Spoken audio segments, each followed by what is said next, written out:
This lesson is, without question, the most important lesson that you'll ever get. Without goals, you go nowhere. With goals, you can go anywhere. Now look it. I mentioned before, I carry a goal card in my pocket. And it's got what I want written on it. When I wrote it out, I painted a picture with words.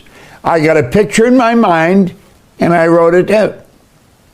Now that picture was impregnated into a group of cells in my brain.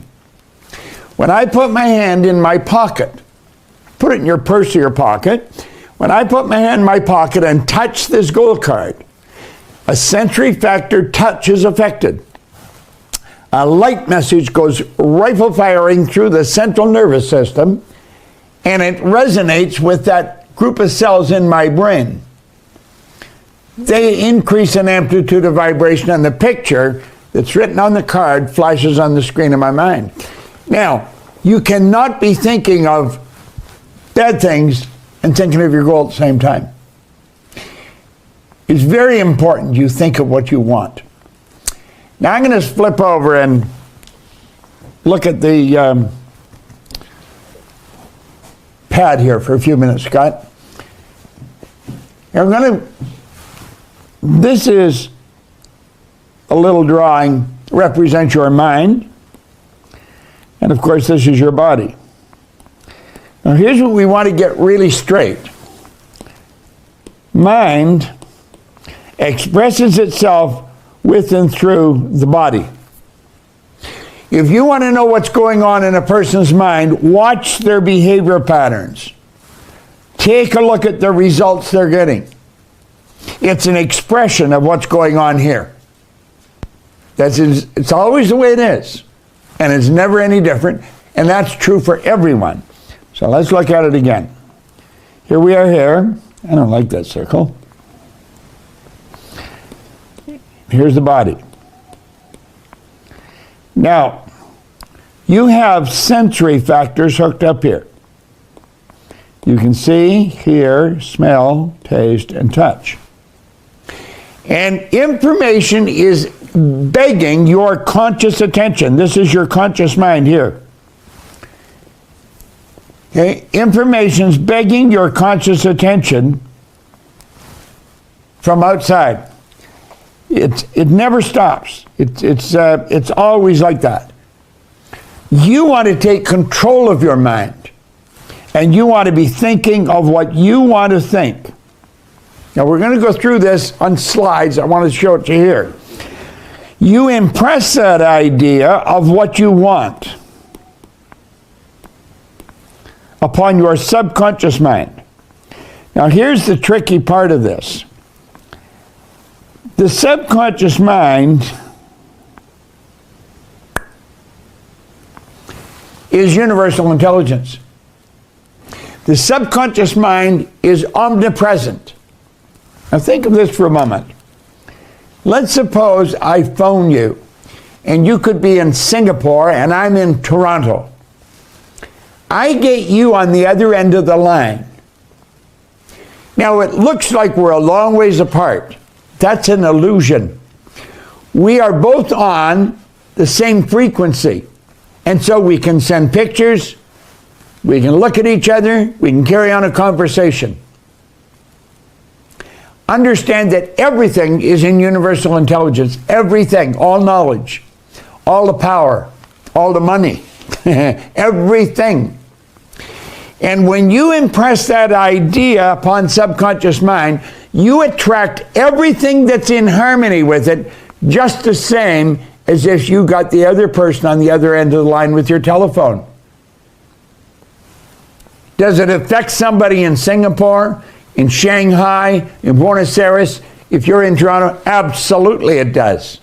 Because you're tapping in to everything. Now think, stay with me here for a moment. When you impress that idea, and you stay emotionally involved with that idea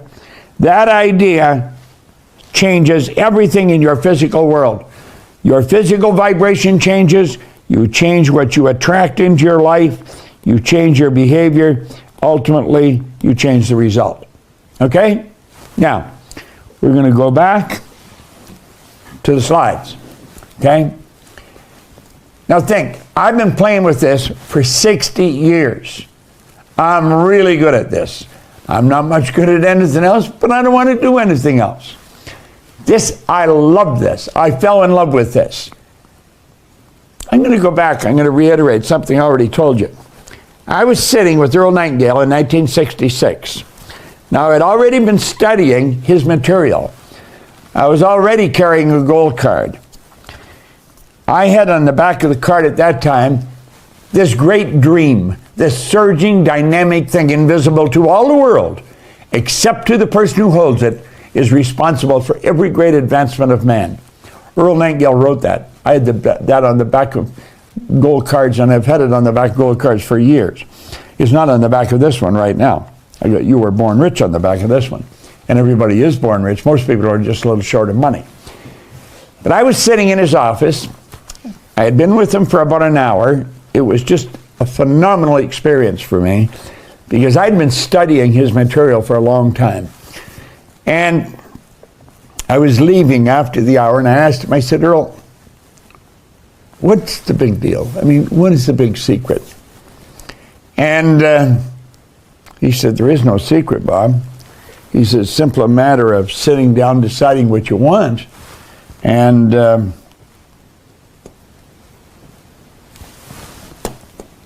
make up your mind you're going to get it."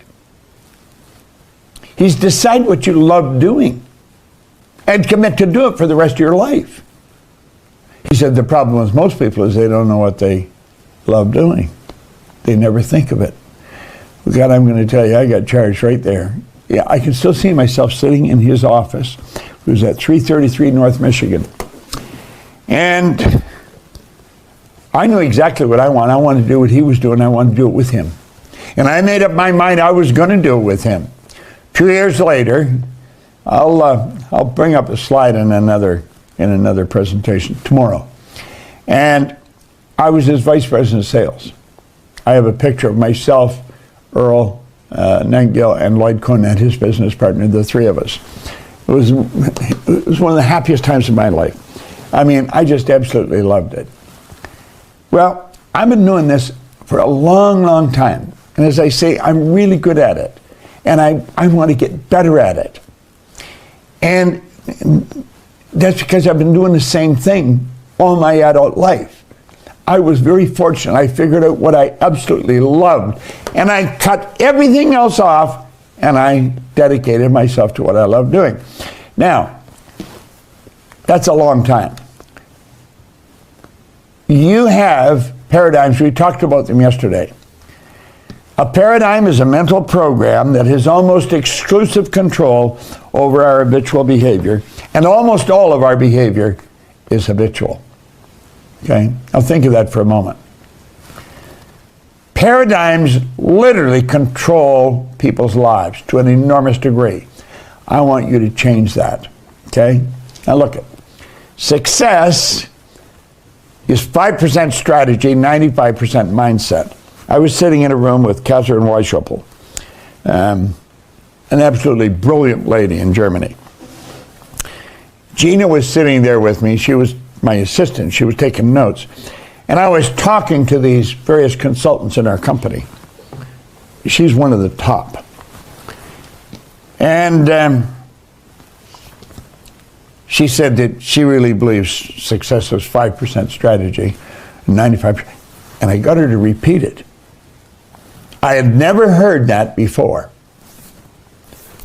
But intuitively, I knew she was right. I just knew she was right. So don't get hung up in strategies. It's mindset, all right? Most people are extras in their own movie. They don't even know who the director of their life is. I want to suggest you become your director. You decide exactly what it is you want. And I'm going to show you how to get it. Now look at this, Scott. Decide what kind of a life you actually want, then say no to everything that isn't that. Write that down. Decide what kind of a life you actually want. Then say no to everything that isn't that. Okay? And we're talking about the mind. Your marvelous mind. Now, let's look here. There's the mind and the body. Now, I'm going to be going over things 2-3 times different way. So I want you to really pay attention. Okay? We're going to take the mind now and divide it into 2 parts. The conscious mind and the subconscious mind. Now you have hooked up to you sensory factors. You can see, hear, smell, taste, and touch. And they're like little antennae that are hooked up to your conscious mind. And I'm going to tell you, they're super sensitive. They pick up everything that's going on around.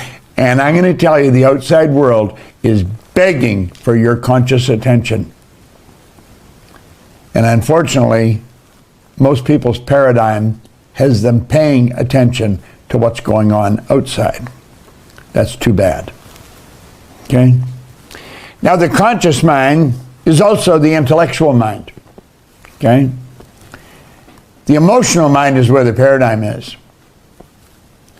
You have hooked up in your intellectual mind higher faculties. And these are what separates you from all the rest of the animal kingdom.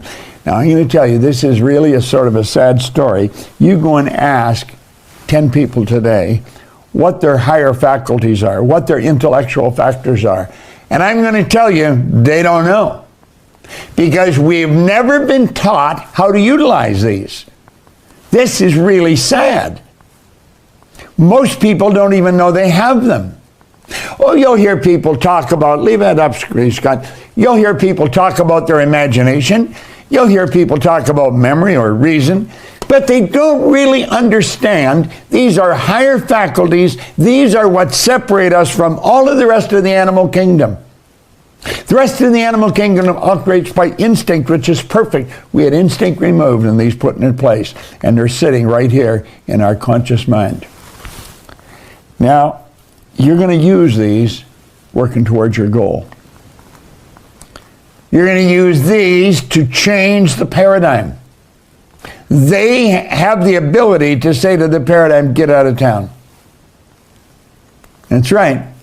Your higher faculties have the ability to change the paradigm and build a new paradigm. That's what Proctor-Gallagher Institute is all about. And it's the vibration that dictates what comes into your life. It also dictates what you do. This is so important. Now look here for a moment. We're going to jump this around different ways because I want you to see it from different points of view. There's a power flowing into your consciousness. Religion calls it spirit. Science calls it theology. Call it whatever you want. It's a power. It's infinite in its capacity. And it flows into your conscious mind. And you can take and create thoughts out of that power. You can literally create thoughts out of that power. Now, with those thoughts, you're going to impress them upon your subjective mind. You're also going to send them off out into the universe. The ones you impress upon the subjective mind are going to cause you to feel the way you feel. Now, those feelings are expressed with and through the body, but they're also sent out into the universe. You see? And when those feelings are impressed upon the body, it causes the body to act the way it acts. Now you look at this. 1, 2, 3. Results. See, what you're talking about is your attitude. Your attitude is the composite of your thoughts, your feelings, and your actions. Now you choose your thoughts, or you're going to accept the thoughts of somebody else that come in through your sensory factors. So your thoughts then cause your feelings. If you find a person says they're feeling bad, you know that person is entertaining negative thoughts. Now it's rather sad, but that's the way it is. And those feelings then are expressed with and through the body and produce the results. It's 1, 2, 3, attitude. Now let's look here now. Here we're talking about what we want. We're talking about wants, okay? Those wants will turn into a desire. Desire is the effort of the unexpressed possibility, the want, within. It's the expression of the unexpressed possibility within, seeking expression without through your action. You see, if you want to build a desire, you build the desire by holding the picture of what you want and letting yourself get emotionally involved in it. This is critical information. Should be taught in kindergarten. Should be taught at home before the child goes to school. Children will understand this. Listen, think of it this way for a moment. You have little children, and they're talking. They're carrying on a conversation with you. They may be speaking in 2 or 3 languages at the same time. But we think, well, they can't understand this. And yet they can learn languages. They can understand this, trust me. Now watch here real carefully. There's the heart. Now remember what I told you. The heart is the divine side of your personality. This is where the wants originate. This is where wants. Watch this really carefully. It's the spirit, it's the dynamic power within you that's going to cause you to activate your imagination. You see, the wants come from inside. The wants come from the divine side of our nature. Your spiritual DNA is perfect. There's perfection within you. That's why all the great leaders, all down through history, have always said, all things are possible. The want comes from the heart, from the spiritual essence of who you are. And it jabs you in the consciousness. It activates your imagination. And that want grows in your consciousness. Then you take that want and you turn it back over to the heart. You turn that want back over to the infinite power within you. Now, put the screen on for a moment, Scott. Okay? Here we go. Remember what I said? Watch here for a moment. You got your want. And here you have the heart. And you're impressing that upon the heart. Now, what did we tell you earlier? We pointed out that the heart is universal intelligence.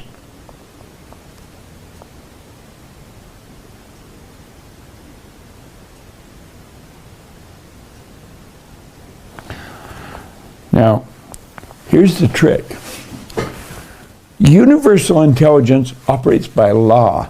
This is pure unadulterated spirit. One of the first laws of the universe is the perpetual transmutation of energy. Energy is always moving into form, through form, and back into form. Go on outside and look outside. You'll see cloud formation come. The cloud will start to get dark, and out of it will come water. That it comes from no thing, from the non-physical. It moves into form. The leaves come on the tree. They fall off the tree. They go into the earth. Goes back into the tree. Leaves come back on the tree. They fall off the tree. It's the perpetual transmutation of energy. That idea must move into physical form. It absolutely must move into physical form with and through you. See, it puts you in a vibration that sets up attraction. And you attract from where? From everywhere. Because you're tapping into universal intelligence. Okay, come back to the screen, Scott. As you impress that idea, the want then turns into desire. The desire alters the vibration you're in. The vibration causes the action causes a reaction. That changes the conditions, the circumstance, and the environment. Or if we put them all together, you can say in the vernacular, it changes the results. This is not a game we're playing. This is serious business. This is your life you're dealing with. And most people are going around, they can't even tell you what they want. So what's happening to them? Well, let's come back to the screen for a minute, Scott. I'll show you what's happening to them.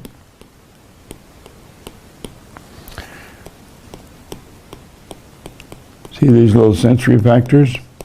Whatever's going on in their outside world is coming in through their senses. It's flipping in here, they impress it upon here, and that causes the result. What is this idea? God knows. It's just an idea. It comes from other people, comes from the newspaper. Most of those ideas are negative. They're negative. And so the results are negative. Now you've got a choice. You can choose the positive. You don't need to accept the negative. See how that goes? Okay, go back to the screen, Paul. Scott, please. Now look it. Let's back that up. The heart is in the subjective mind. That's the universal side of your personality. Wants come from the heart. Spirit is always for expansion and fuller expression. You've got to let the want inside come to you. The problem is, the want comes to the consciousness. The person thinks, I can't do that. They've got poor opinion of themselves. We're going to be talking about that later on in the week. That's called a self-image, the image you have of yourself. Now, the want comes from the heart. And it, boom, it goes into your consciousness and activates your imagination. And it gets you to hold the picture on your conscious mind of the good that you desire. You turn that back over to spirit, and through the reciprocal law of spirit, it gives it back to you in physical form. This is magnificent how this happens. And it all happens by law. Not sometimes, all the time. Thanks, God. Now look it.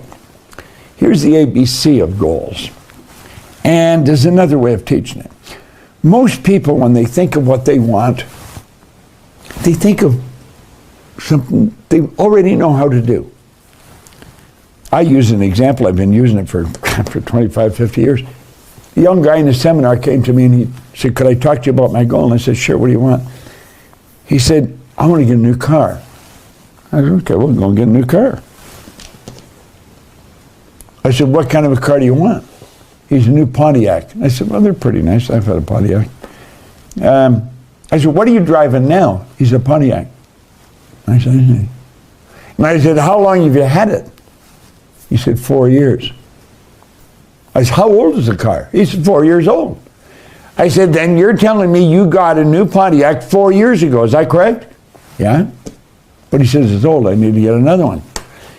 Well, you see, there's nothing wrong with him getting another Pontiac, but that would not constitute a goal. He has demonstrated by results in his own life that he's known how to get a new Pontiac for 4 years. Goals are not to get things. That's a side benefit. Goals are to grow. You got to be going after things you don't know how to get. That wouldn't qualify. If your goal is an A-type goal, something you've already done in the past, won't qualify. Well, where do you go then? Well, you go up here. What do you think you can do?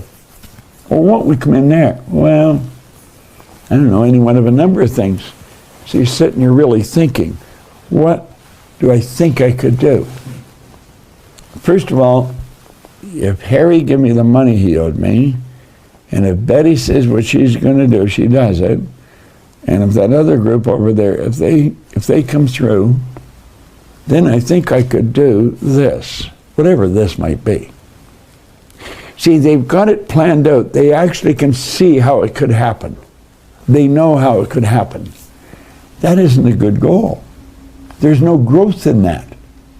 You already know how to do it. See, there's growth in every goal I set. And there has been ever since I was given this book. I set goals to do things I don't know how to do. It's the desire that causes you to want to do it. You see, you got to get up here of what you want. But if you're going to go up there, you got to fantasize. And that's kept for little kids. You were taught not to do that when you're just a young person. That's for little kids. You don't fantasize. So what do? Well, because you accepted the wrong information, you're going to go from what you know how to do over here to what you think you can do. And pretty soon, there's no motivation there. So you quit, you come back here, and you'll do what you know how to do. And then you go up here again, what do you think you can do? Here's the problem here. When you're doing either what you know or what you think, you're not getting support from anybody around you. You're not. Because they probably don't want you to get it. Oh, they may say they do, but they probably don't, because they're probably competing with you and you're competing with them. You see, that's what people do. They go back and forth and back and forth and back and forth, and pretty soon they just finish. Now here's the 3-step process for goals. Remember we said over here, you got to fantasize? Well, fantasy is the first step. Then theory, then fact. If you're going to get what you want, you're going to have to fantasize. How do you do that? You do that with your imagination. You do it with your imagination. You build a fantasy. You see yourself with what you want. This studio was a fantasy of mine. This company was a fantasy of mine. It started out as a fantasy, but I understand the process. And you can understand it. Really pay attention here. You go from fantasy to theory. This is where you go from using the imagination. Remember, the imagination is one of the higher faculties. Then you flip over to reason, and you start thinking about it. Now, before you can turn the theory into a goal, you got to pass a couple of tests. You got to say, am I able to do this? Well, the truth is you're able to do anything. You're God's highest form of creation. You're able to do anything. That's the beautiful part about it. Okay? Then you have to ask, am I willing? Am I willing? You know, I talk to Arash a lot. Arash and I become very good friends. And Arash is a great salesperson, great part of this company. Talk to Tommy and Mikey, Sandy, you know, talking to the different people in the company. And everything in me has told me to quit this. I don't know how many times over the past 50 years, 60 years. But I absolutely refused to quit. I had this idea in my mind and I had fallen in love with it. If you're going after what you really want, you're not going to quit. It's when you manufacture something because you think you should have a goal and you write it on a card, but it's not the real thing. You go back and you say, am I able? Of course I'm able. I have infinite power locked up within me. Am I willing? I am willing to pay the price. Whatever the price is at that moment, your fantasy turned into a goal. And that goal was impressed upon universal intelligence. And when that happens, it begins to move into physical form. You go from fantasy to theory to fact. That's when you're able to build bigger and better fantasies. That is called a creative process. You're a creative being. You've been created in God's image. You have creative faculties. You're able to do magnificent things. When Wernher von Braun was asked by President John Kennedy what it would take to build a rocket that'll carry a man to the moon and bring him back safely to Earth, he said, the will to do it. That's all it'll take. And that's all it'll take you to get to where you're going. The will to do it. You have to know where you're going. You have to know you're going to get there. See, it's an attitude. That's really what it is. Now let's take a look at what attitude is. Okay? It's our wants. It's our feelings. And it's our actions. This is what attitude is. You see, when a person really locks into what they want, they get emotionally involved in it, all kinds of good things start to happen. Now, go back to the screen, please, Paul. There, Scott. Let's take a look. You've got this marvelous mind.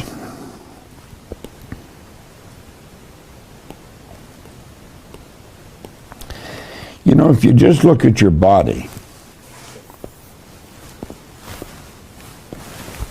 it's mind-boggling when you think of what's going on in your body.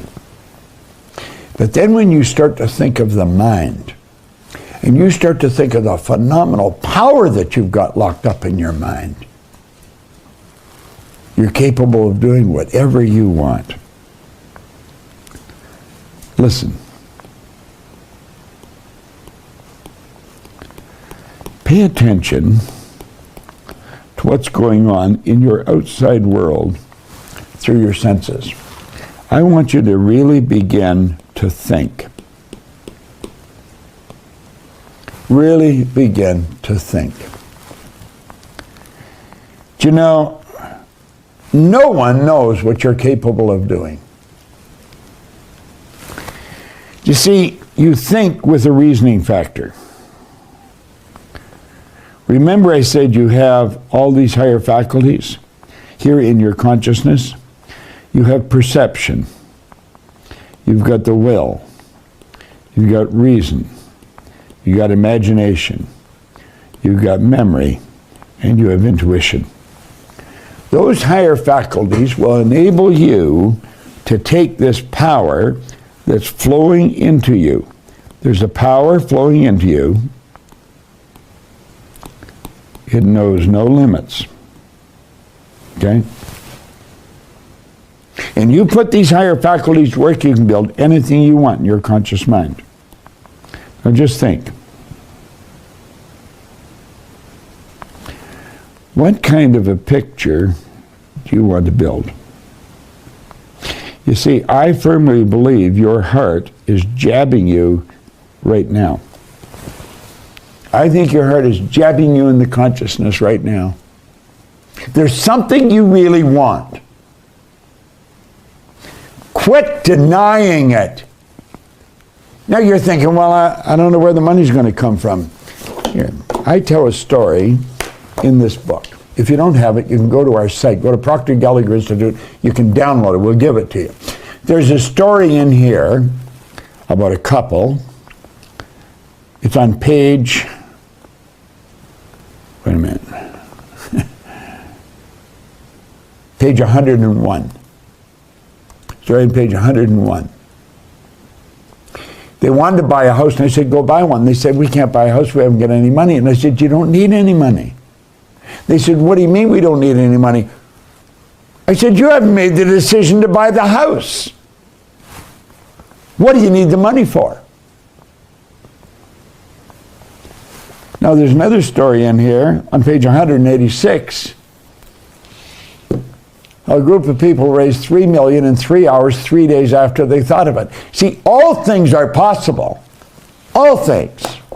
It's up here. You've got to decide, what do you want?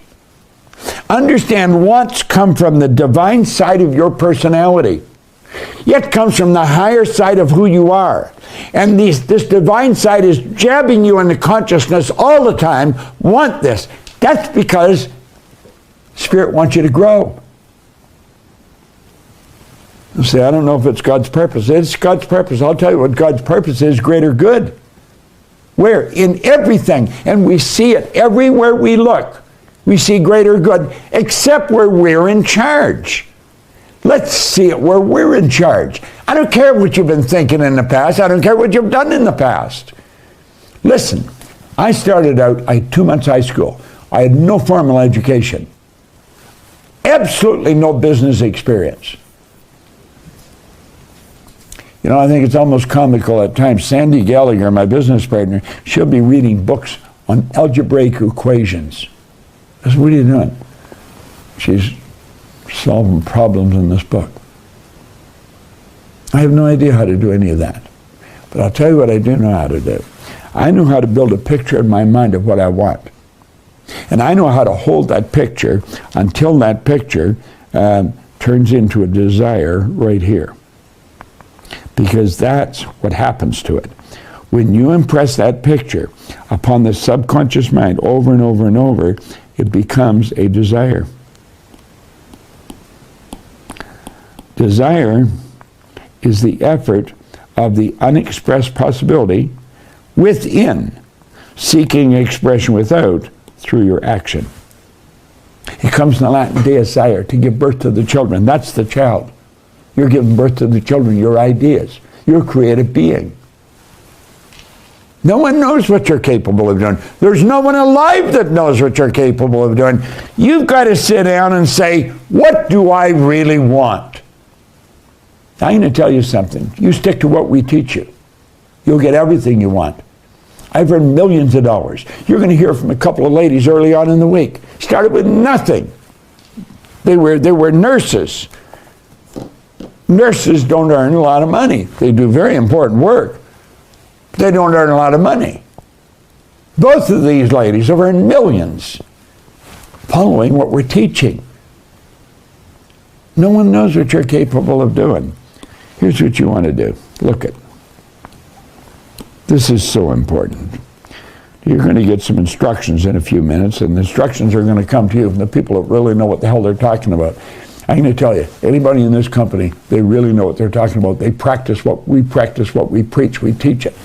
You've got to ask yourself, what do you want? There's a power within you. That power is not only within you, it's omnipresent. It is omnipresent. It's a part of everything in the whole universe. And that power within you will give you everything you want. It's absolutely magnificent when you think about it. And it'll give to you in physical form. It's such a beautiful concept, and most people don't understand it. They go right through their life and don't understand it. This should be taught in school, but it's not. You see, you could actually teach your kids to take the report card, write the report card before school starts, and then they only think of how they can, and they don't spend any time thinking of why they can't. The same power that flows to and through you is flowing to and through them. We're all playing with exactly the same rules. This is so important. Don't get caught up in A or B. A or B is what you've already learned how to do, what you know you can do because you thought it through. I want you to grab